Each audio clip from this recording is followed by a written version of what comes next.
title of the class is Yom Hadin v'Yom Teruah. Okay, so let's just start off with, hold on, Why is this not going? No. Oh, there we go. Okay, a word of the day, Emily. That'll wake you up. Okay, so the word of the day is celestial. Oh, sorry, it should say adjective, not noun.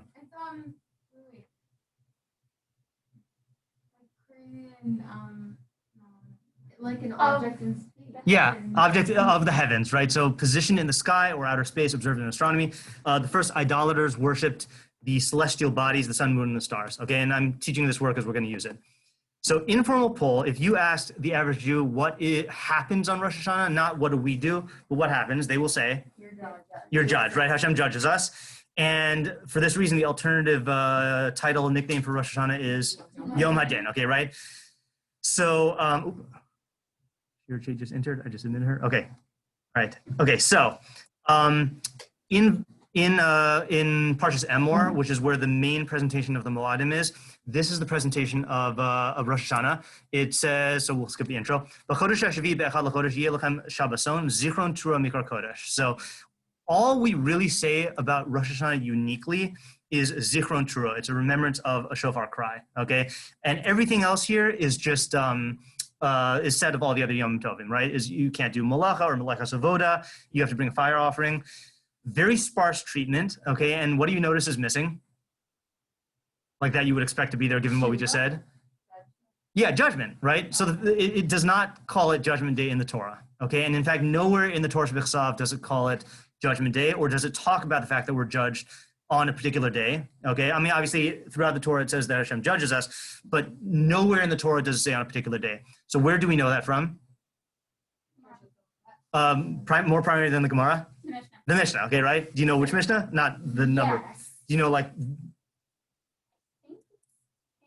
It is, yeah? What does it talk about? That there's 4 times that the world is judged. Good, bingo, right? So, Ba'arba Prakim Halam Nidon, the world is judged at 4 times or 4 periods. But Pesach al Tavua, on Pesach regarding grain, Ba'ateres al Peras Ilan, on Shavuos regarding the fruits of the tree. Rosh Hashanah kol bai olam over in the fun of kibnei maron. On Rosh Hashanah, all creatures, really all humans, I don't know why I said creatures, pass before him like sheep, as it is stated, Hayoter la yachalibam hamevin el kol ma'asehem. He fashions all their hearts alike, and he considers all their deeds.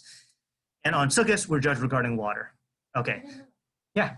Yep, that's the Simchas Beis HaShoeva and Nisuch HaMayim. Yeah, maybe we could talk about that closer to Sukkot.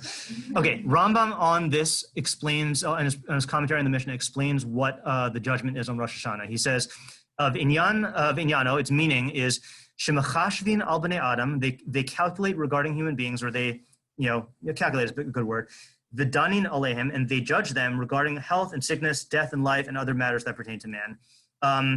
Okay, so that's what we're familiar with, right, is that all this is judged on Rosh Hashanah. And then he throws in this little, teaser.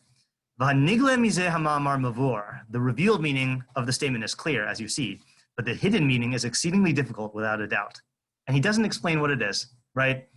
So he's saying basically, we all get the idea of what it means that we get these judgments, but how it works is very, very difficult. And we'll see if what we do today sheds light on that. I'm not sure. So the questions we're going to answer today, we're going to try to answer 3 questions. Question 1, what exactly is the Yom Hadin and how does it work? And that's a very ambitious question. How are we judged on Rosh Hashanah? I don't know about you. I always feel every year at Rosh Hashanah, I know that there's a judgment going on, but it just feels very mysterious. And that kind of makes it, there's a positive to relating to that because we shouldn't really feel secure that we know how God judges us. But it's also there's kind of I don't know what's going on, and I feel lost, So we're going to try to address that. 2, why is Torah Shebechsav silent on this very, very important aspect of the day? And all the mention is allocated to Torah Sheba'al Peh and to the Tfilos, right? Shows up a lot in davening, just nowhere in Torah Shebechsav. And question 3 is, what is the relationship between Yom Hadin, meaning the judgment aspect, and then Yom Teruah, the shofar aspect of Rosh Hashanah, which is how the Psukim portray it? Okay, now if this were a normal class, I would ask you what you think the answers are. But because we have a lot to cover, then I want to make sure that we cover all the main ideas. Because if we stop, you'll see by the nature of this shiur, if we stop this shiur midway, you would all lose your chelik and olam haba. Okay, so I want to make sure that we finish this this year. Not Mishlei, but yeah, I know what you mean. Okay, so we're gonna do the Abravanel. Okay, and I have, just because of the weight of this, we have 4 disclaimers here. Okay, disclaimer 1 is he basically writes an essay on this. Okay, and I do encourage you, if you want his full opinion, to look at his entire essay. I initially was going to print it out in the source sheets. It ends up being just in the Hebrew 12 pages. So what we're going to do is we're going to do edited down excerpts. So it's excerpts, and then within the excerpts, I edited it down, okay? So just for the sake of transparency. 2, his explanation relies on premises from Aristotelian physics and astronomy, which we know are false, okay? And obviously the premise here is that Mefarshim could be wrong about science, right? And we can definitely say that he's wrong about some of these things. For example, last I checked, the moon doesn't have an intellect. Okay, so so what our goal is, we're going to start off just trying to understand what he was saying, and then we're going to try to apply it to a modern understanding of the world and see which aspects can we salvage, so to speak, and which aspects are completely invalid. And that's also why I edited it down, is I took out some parts that I thought were not essential to his idea and that are false. Okay, again, just want to be transparent about that. For this reason, we might end up with something that's more accurate to describe as answers based on the Abravanel, but it might be some of our own modifications. And I'll tell you where that's going to be, okay? And lastly, remember that this is not unanimous. This is his view. You'll see it's going to be very radical, okay? And I feel like there's this tendency when you hear a radical idea to have this, oh no, everything I was taught as a kid is false, you know? No. Okay. This is the Abravanel's idea, and it has impacted me the most. In fact, I gave this shiur over in yeshiva last night, and I said my opening line for the shiur was, I said, not to oversell this, but this is a life-changing idea that's going to affect your Rosh Hashanah forever. Okay, so that's how I relate to it. But there are other opinions. Okay, ready? Yeah. Yeah. Okay. So, and I'm going to read it in English except for parts where I want to call out the Hebrew. Okay. I've already explained in Parshas Bo, in Parshas Chodesh, this is about the mitzvah of Rosh Chodesh, that Rosh Chodesh Tishrei is the beginning of the year and its true starting point based on the nature and the physical universe of coming to be and passing away, based on the motion of the sun, the moon, and the celestial sphere of the constellations. Okay, anyone catch what he's saying? What does it sound like he's saying in your own words? Mystical idea. So it sounds like a mystical idea, and I will make, I will highlight here that we should assume that all of his stuff here is astronomical, even if the language sounds mystical, because it is clear that he's speaking astronomically, like especially if you look at his treatise in Bo. Anyone catch what he's saying just in your own words here? I mean, he's essentially citing Rosh Hashanah as the actual starting point of the year based on like yeah, exactly. And based on the orbits of thingies in the sky thingy, there's an objective start of the year. So that's his first premise, is Rosh Hashanah, which is Rosh Chodesh Tishrei, is the beginning of the year in an objective, physical, astronomical sense. Now, what do we, switch gears for a second, what do we hold about this notion in modern science? It's not true. Why not? You could say you could say that any time of the year. Exactly. If I ask you where the beginning of a circle is, there's no beginning. Like it's a circle, right? So in other words, It also shifts every year by a tiny. That is also true, right? But then which point in that shift you say is the beginning seems somewhat arbitrary, right? So as far as I'm concerned, and I don't know for sure, I don't think there's any corollary in modern physics or astronomy to this premise. So what we're going to do is we're going to accept his premise for the time being. And then at the very end, I'm going to try to provide a substitute premise, which still allows his idea to be true, but avoids the problem of falsehood. Okay, but he's saying there's an objective beginning of the year. Just like, for example, the beginning of the school year is an objective beginning of the year, right? But because something actually starts. But in the heavens, things just orbit in circles. And so you can arbitrarily pick a point and designate it as a start, but it's not an actual start. Okay. Any questions on that? Okay.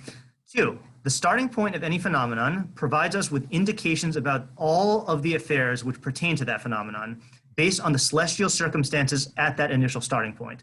For example, just as the celestial circumstances at the time of a person's birth indicate all of the future occurrences of his life, so too the celestial circumstances at Rosh Hashanah and at its starting point will indicate all of the chance occurrences of that year. So what's he saying? Horoscopes are real. Okay, yeah. So brief detour here. So it's a machlokas rishonim whether astrology was a real science or whether it was a pseudoscience, right? So famously, the Rambam held it's all garbage, right? And the Ramban and Ibn Ezra and others held that it was real. But the way that they held it was real was they held it was a scientific phenomenon, right? So cheesy example, not cheesy example. I made a pun. But I was a cheesy example, the moon, okay? It's a pun because it's like they thought it was made of cheese, but the moon they noticed had an influence over the tides, right? And they didn't know about gravity. It is true, right? So they thought that the moon has an influence over water, and they saw that the sun makes plants grow, so the sun has an influence over the element of earth. So they thought that all of the heavenly forces impact the earth and determine all the events. So this was a legitimate, scientific position back then. They thought it was real. So that's what he means, okay? But what does he mean by the starting point of the phenomenon indicates everything that will happen? Like, how can we make sense of that? That's his premise. Of the way in which things will occur throughout the year. Yeah, it sets it up. That's a good way of saying it, right? So do you guys know what a Rube Goldberg device is? Yes. Yeah, what is it? How do you describe it? It's like dominoes, but like different kinds of like machines, and you like push a button and then it goes through a million like this thingy, right? Yeah. Right. So turn the light on. It's like a really cool one on YouTube that like. I was gonna say there's a whole genre on YouTube of So it's like I like the way you say it. It's like dominoes in that this causes this causes this causes this, but it's usually very elaborate. So the way the Abravanel views it is that at the beginning of the year at Tishrei, then it's like a Rube Goldberg device. And if you study a Rube Goldberg device, even though you haven't set it in motion, you could tell exactly what's going to happen. Okay. Now, anyone know the name of the philosophical or scientific determinism? You didn't even you anticipated my my question. There you go. Right. Determinism. Right. So second word of the day, Emily. Determinism, deterministic, right, is, relating to the philosophical doctrine that all events, including human action, are ultimately determined by causes regarded as external to the will. So, example, Chazal taught Hakol b'dei shamayim chutz miyirah shamayim. Everything is in the hands of heaven except the fear of heaven, which means that everything in the universe is deterministic except the free will of human beings, right? We don't hold by determinism in terms of human choice, but the Abravanel and this statement of Chazal seem to indicate that everything else in the universe is deterministic. It's all in the hands of heaven, meaning it's all determined by things outside of your will. Okay, so the Abravanel's model here, going back to the Rube Goldberg device, this is very deterministic, and he's basically saying that all of the events in the world are deterministic. Okay, ignore free will for 1 second. Okay, yeah, and just well, I guess I have to. Yeah, for now, yeah. I will mention though, by the way, that it is the biggest problem I have with Abravanel's presentation is he does not talk about free will in it. I think we can talk about it implicitly from what he says, but he doesn't address it overtly, which is disturbing. Okay, I mean he believes in free will, obviously. He doesn't even include God at all. Oh, whoa, wait, yeah. Don't fall into your mistake of predicting the end of the story before you get further. So just to see how seriously he takes this premise here, he says like this. So everything is set up from the beginning. This is true with regards to the occurrences which pertain to the world as a whole, including satiety and famine, health and sickness, death and life, war and peace, and similarly for all other things which pertain to the world as a whole. This is also true with regards to each and every country within the inhabited world, in accordance with its dominant constellation. Remember, they believe that constellations had influences on things, and in accordance with the position of the heavens at the time of the emergence of that country. This is also true with regard to the particulars of each and every person, in accordance with the circumstances of his birth, i.e. this one will die, this one will live, this one will profit, this one will lose, and likewise all similar chance occurrences.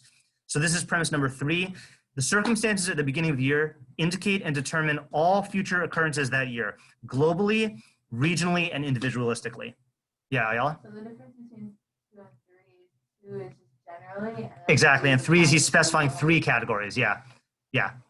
Okay, and those are all of his premises. So for the time being, let's not question his premises. We'll do that after we see his full idea, and then we'll go back at the end and question his premises, okay? So that's the main thing, right? So beginning of the year is Rosh Chodesh, Tishrei, is Rosh Hashanah. If you look at the beginning of the year, it's like a snapshot of Rube Goldberg device. You can tell everything that's gonna happen. And this is true on a global level, individual, countrywide level, and individual level. This reminds me of What? how people say like your New Year is like whatever you're doing on your New Year. Right. That's how The difference is that that's like a superstitious type view. Right. This is like if you look at, here's a good example, right? Is if you look at a person's genetic code, that will determine, let's say, for example, how tall they'll get or what color hair they're going to have. So it's all there in a certain form at the inception of it. And everything is just actualizing those initial circumstances. And he's just saying that for everything at the beginning of the year. See the difference between that and like, if you take a nap on Rosh Hashanah, you're gonna have a sleepy year, right? That's like, yeah. Is this only for a year or is it for, I don't know, can you say like the beginning of the world, certain things cause good. cause Okay, you're anticipating a solution that we're gonna use, okay? But he's saying the beginning of the year. Oh, Tishrei, okay.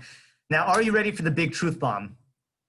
This is the biggest, okay, like fasten your seatbelts here. Okay, since Rosh Chodesh Tishrei is the true beginning of the year, which actually indicates and determines all of the chance occurrences of the upcoming year, for this reason it is called the day of judgment and justice. For it indicates what will be and indicates the decree that is decreed from heaven for all chance occurrences of that year, good and bad, for the world as a whole, and for each and every country, and each and every people, and every location, and for each and every person. So what is he saying makes it Yom Hadin? Just because it's the beginning. Okay? Anyone sense what's shocking about this? It doesn't seem to be based on our actions. Right? Cricket. Yeah, okay?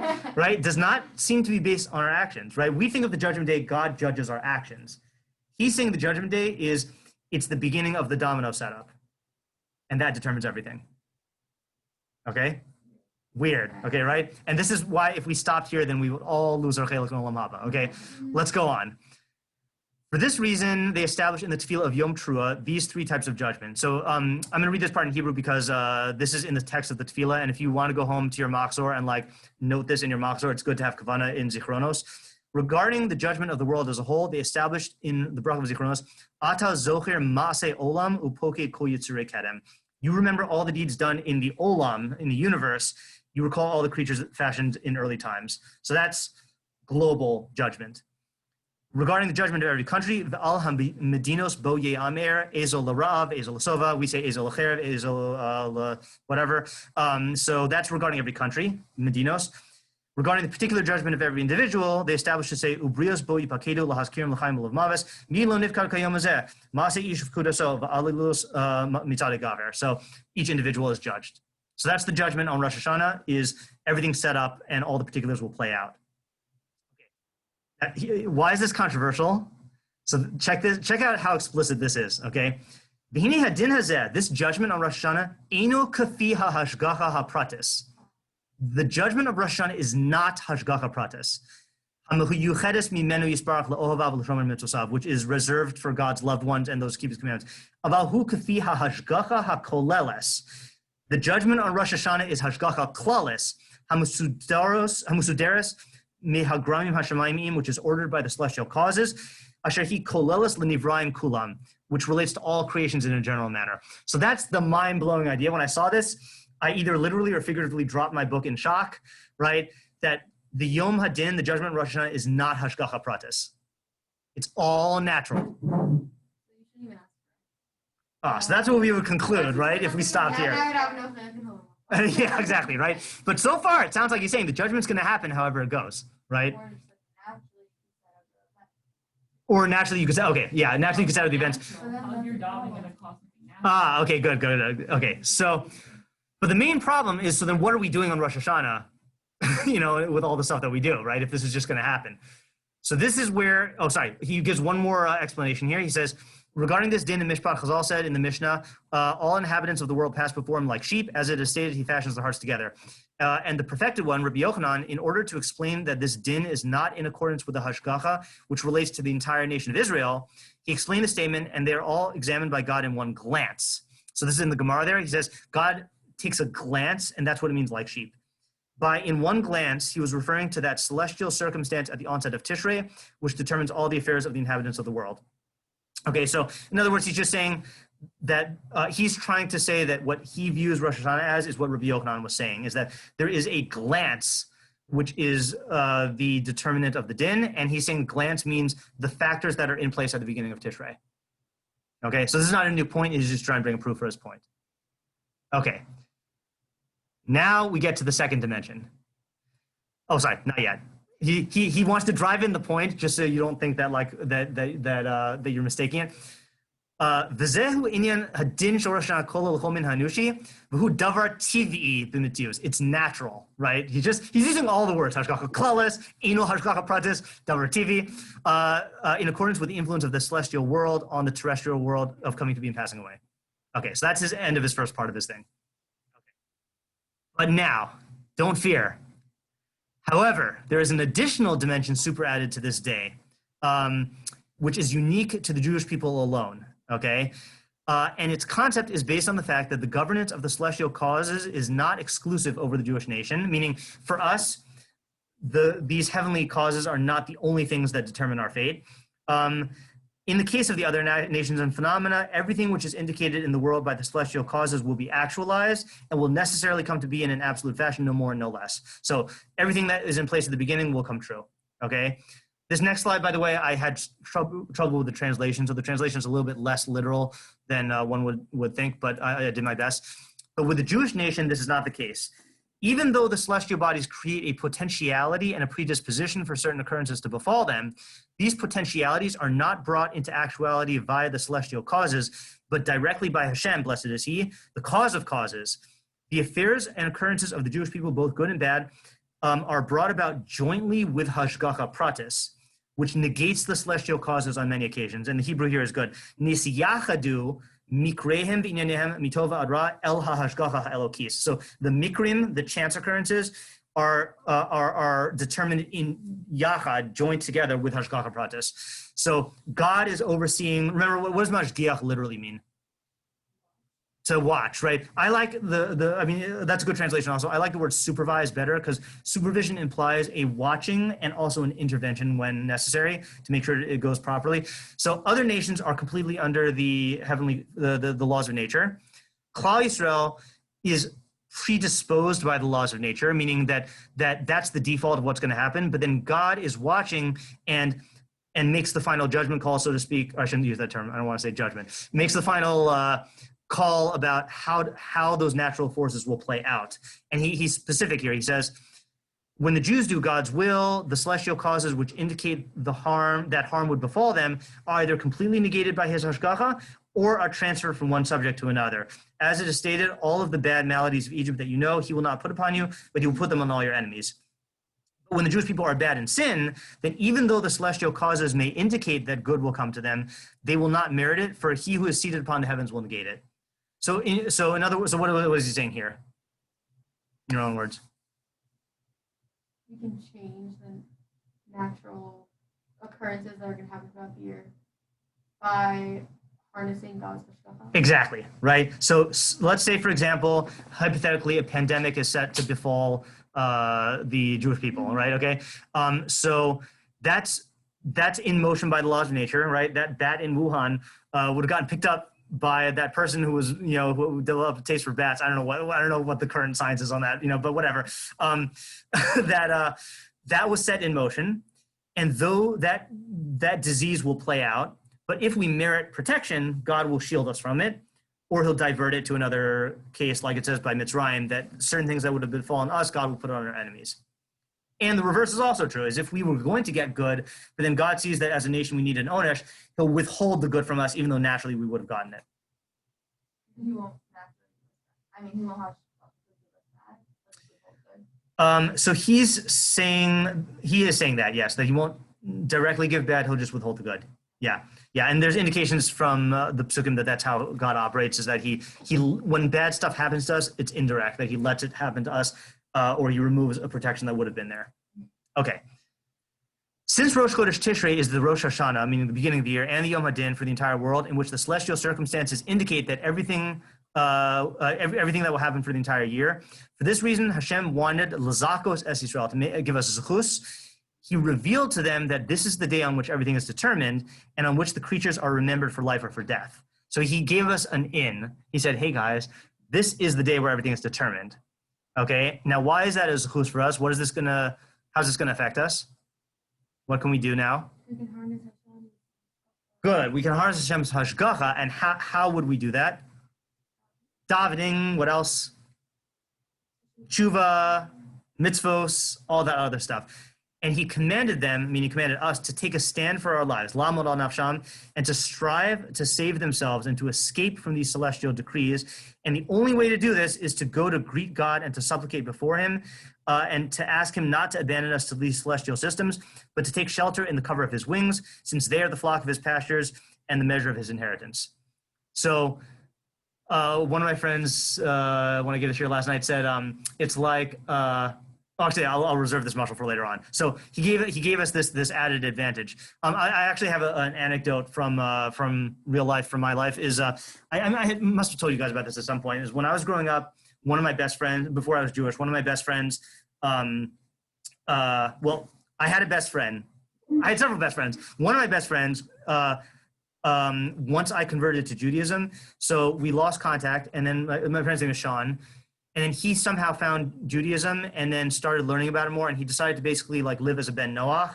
And we would learn together. We had, for years, we had chavrusas like several times a week. He learned Hebrew.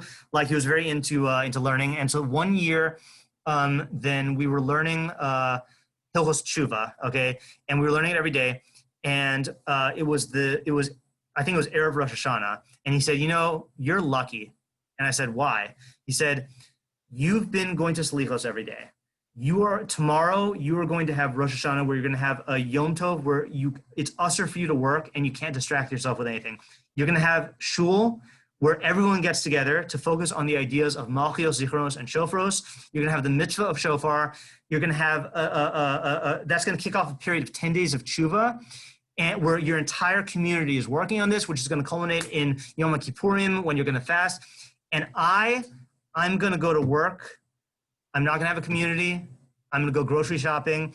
And even though the ideas are accessible to me, I don't have the infrastructure of the mitzvah system or the community to be able to partake of that.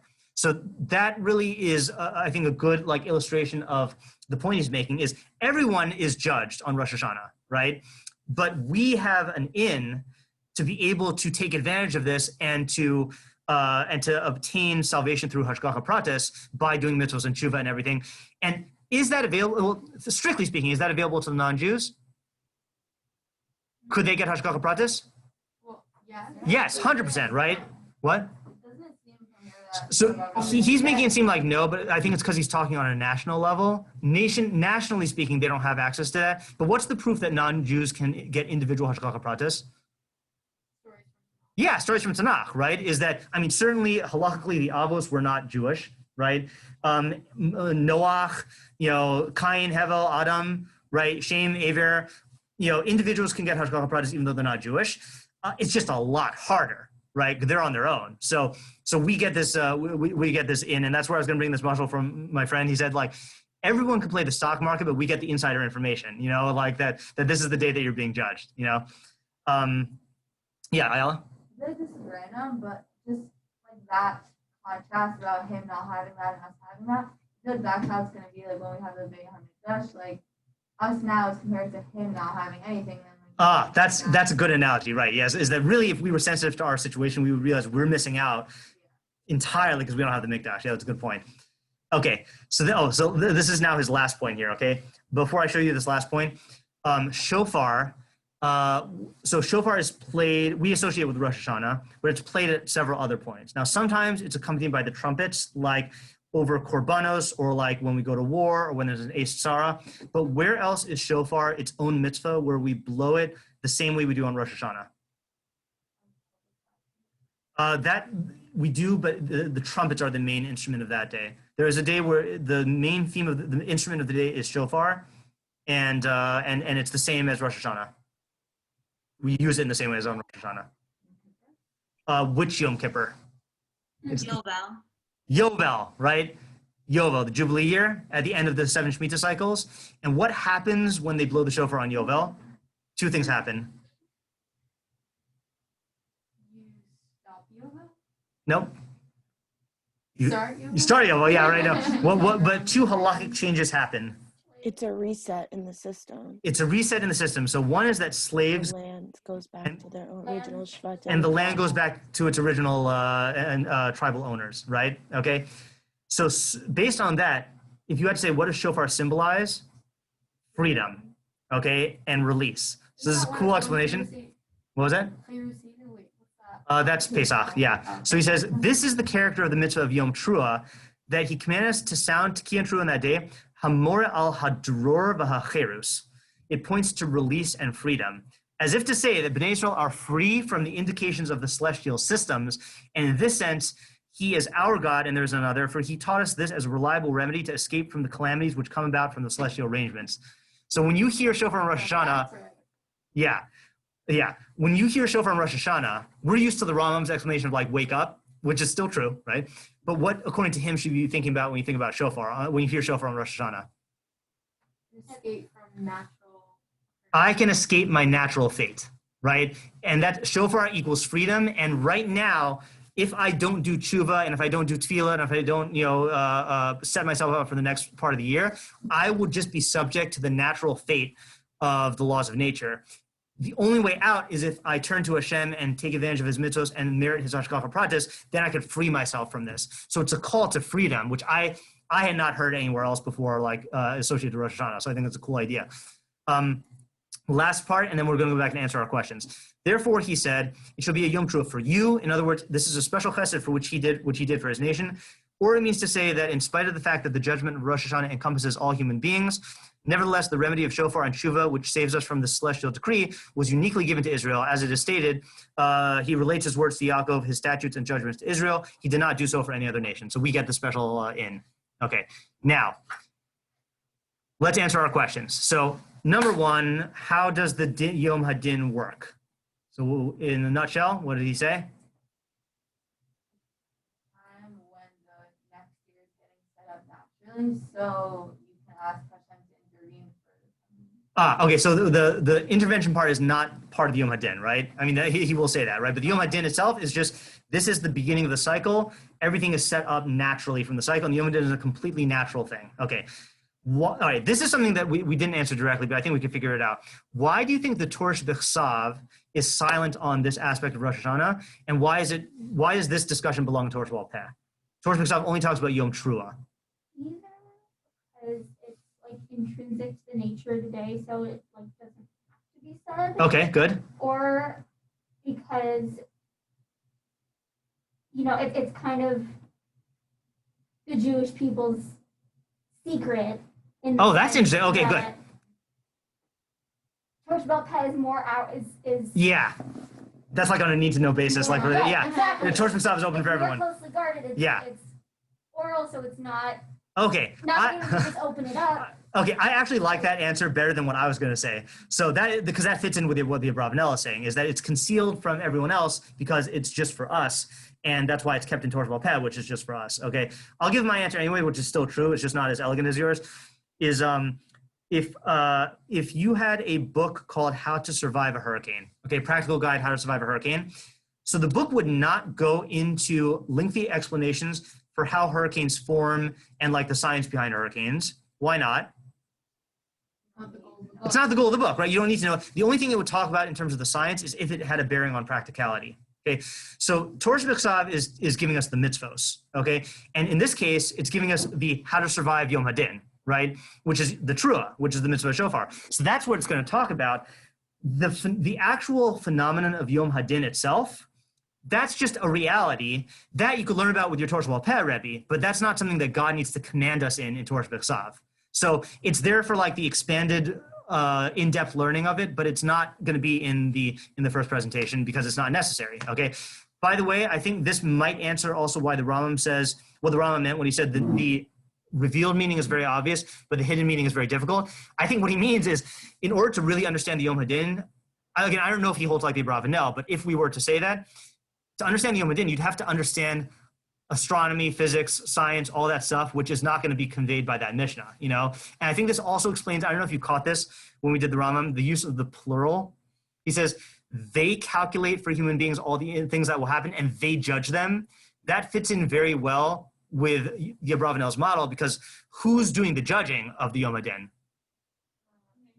Nature, the laws of nature, right? The forces of nature. Hashem is doing the hashgacha pratis, and he is one, but the judgment is being carried out by the laws of nature, which are plural, okay? What is the relationship between the Yom Hadin and Yom Teruah? So I think we've explained that, right? The Yom Hadin is what is happening, and you can rise above it through the mitzvah of shofar and everything associated with it of tshuva and tefillah and tzedakah, you know, and escape the fate that was dictated by your din, okay? Okay, question? You may answer it. I don't know if you will, but so like, this is the only time in the year that we can get hashgacha. Okay, that's a good question.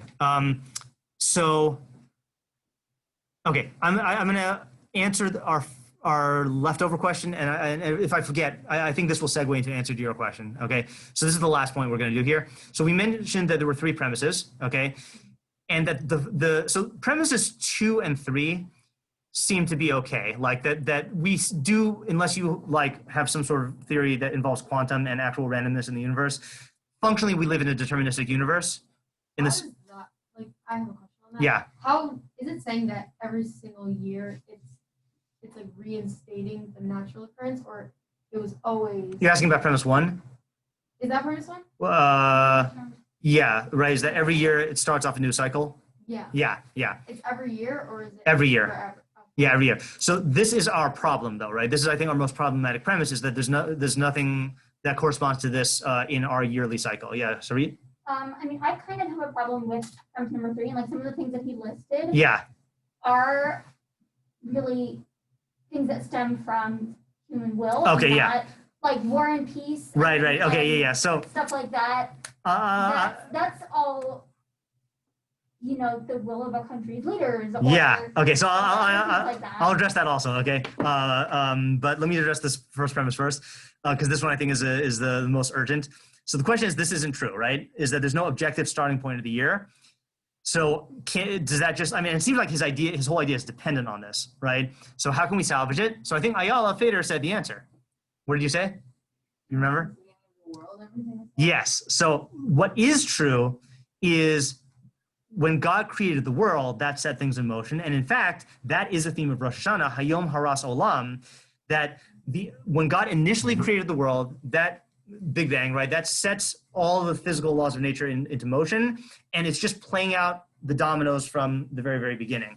And so I think what we can say is this is true. You lose out on the idea that there's something special in nature that happens on Rosh Chodesh Tishrei, okay? But I think the idea is still true in the sense that let me compare this to other Moadim, okay? When do we celebrate Matan Torah? Shavuos. Is the theme of Matan Torah only relevant to Shavuos? No, it's relevant all the time, right? So why do we only focus on it one day a year? It's our spiral calendar. It has us review different ideas at different times. Exactly, right? So the whole system of the Moadim is all of the ideas are always relevant, but we review and focus on certain ideas at certain times, because if we focused on them that intensely at all times, then they would lose their significance. So let's say like a serious made tshuva. Is tshuva relevant all the time? 100%, right? But if we treat it every day as a serious made tshuva, then it wouldn't be special. So instead we focus on it in an intense fashion during these particular times, right? Is God's judgment relevant all the time? Yes, right? But so I think what you could say is that God's judgment is, you could say 2 answers. Okay, one answer is God's judgment is relevant at all times, and the din is going on at all times. In fact, the Gemara actually has a shita that God is judging the world at every second. Okay, the Gemara doesn't conclude that, but that's what it says as one of the possibilities. So Rosh Hashanah then would be a time where we focus on the fact that we can escape the din through the mitzvah system and through hashgacha pratis, okay?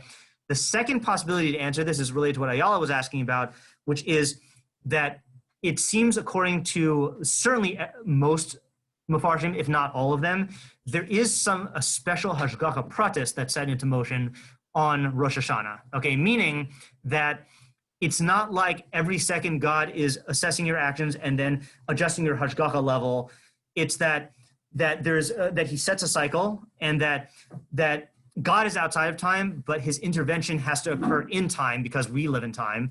So certain things in hashgacha pratis are set in motion on Rosh Hashanah / Yom Kippurim, and that would still be true even if the Yom Hadin aspect is continual. So in other words, you can keep the thrust of the Abravanel's idea, and you'd have to modify the fact that there's a special Yom Hadin natural thing on Rosh Chodesh Tishrei, okay?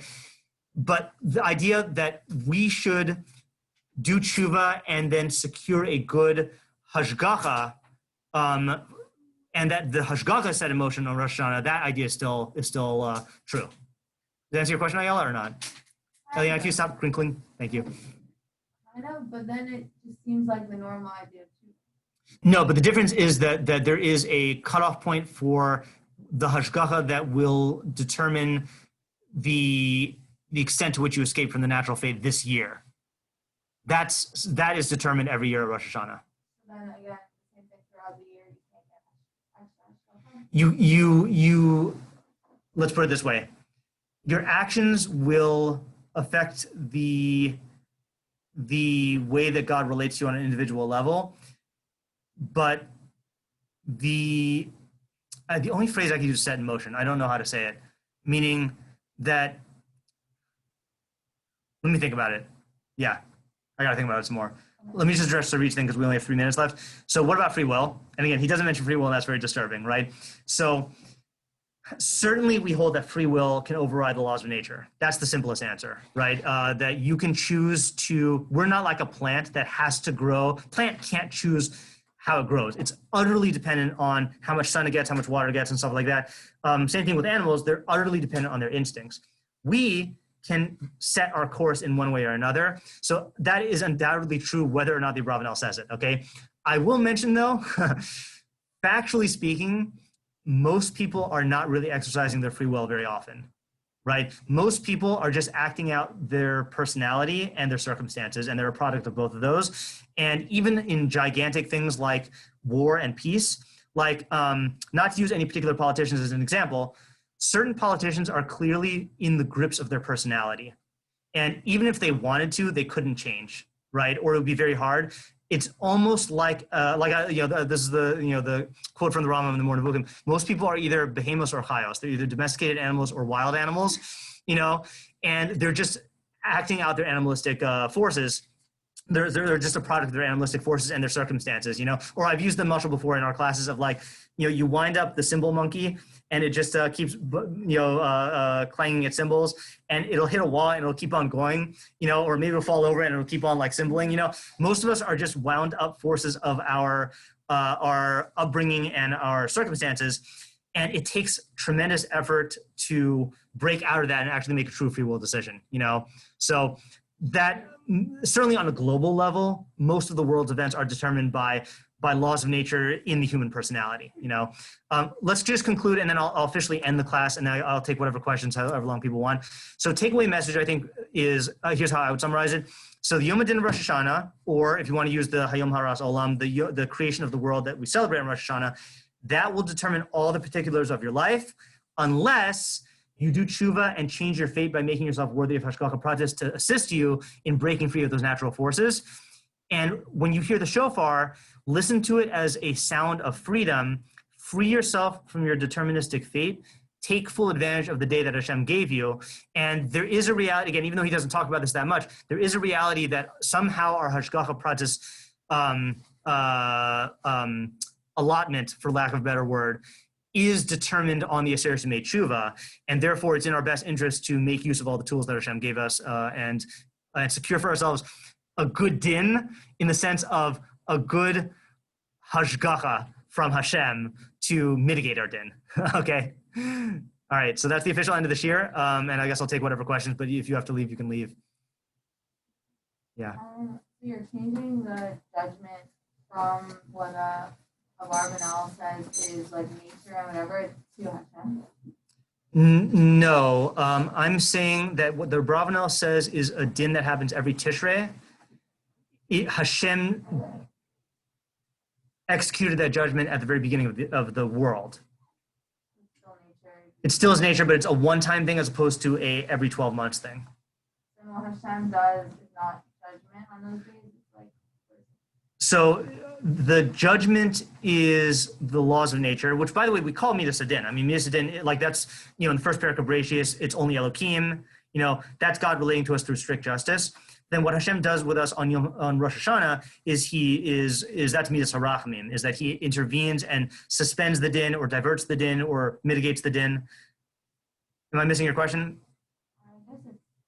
I guess it's not judgment. It's like yeah, Hashem is not judging. According to this model, Hashem is not judging us on Rosh Hashanah. The judgment happens on Rosh Hashanah. Hashem is protecting us from the din on Rosh Hashanah. Then again, it doesn't actually happen on Rosh Hashanah. It happens at the beginning of the Yeah, world. that's according to my modification, yeah. And by the way, I think there's also grounds for this. What determines, let's go with this premise here, that there's an objective starting point of Tishrei, right? Who determines when Rosh Chodesh Tishrei is? Yeah, we do, right? And in the olden days, then it would be utterly dependent on the witnesses, and it could be today, it could be tomorrow, right? So I think it's very hard, even according to halacha, for him to say that there's an objective point, because really it's Rosh Chodesh, which is a halachic phenomenon, and especially if you take all the years from the creation, I'm sure we're way off of the natural cycle, like, whatever that is. I mean, I guess he's gonna say it's dependent on the moon, so maybe we don't have to go all the way back to the creation, but like, it's at least 1 or 2 days difference, So like, even according to him, it's like, you're really gonna say that today is exactly, but then you could say maybe Rosh Hashanah is 2 days, so it covers both of them. I don't know. Yeah. It's a literal halachic reality. A literal halachic reality, yeah. Yeah, it is based on an empirical reality, that's true. Any other questions? Again, you guys can go. Like, I'm not holding you here. Yeah. I'm just seeing if there's anyone else who has questions on Zoom. We're just waiting to hear what other people have to ask. You don't have to wait. If you have something to ask. If not, then I'll end this. Oh, no, I don't have any particular questions. Okay. I just find other people's questions interesting if I miss something. All righty. Well, thank you for joining. Thank you. We're on Zoom. Thank you. You're welcome. It's good See to you guys be back. next time we have a seminar. Thank you. Thank you. Welcome. Good Shabbos. All right, have a good Shabbos. Bye. No, it's gonna get bad and die.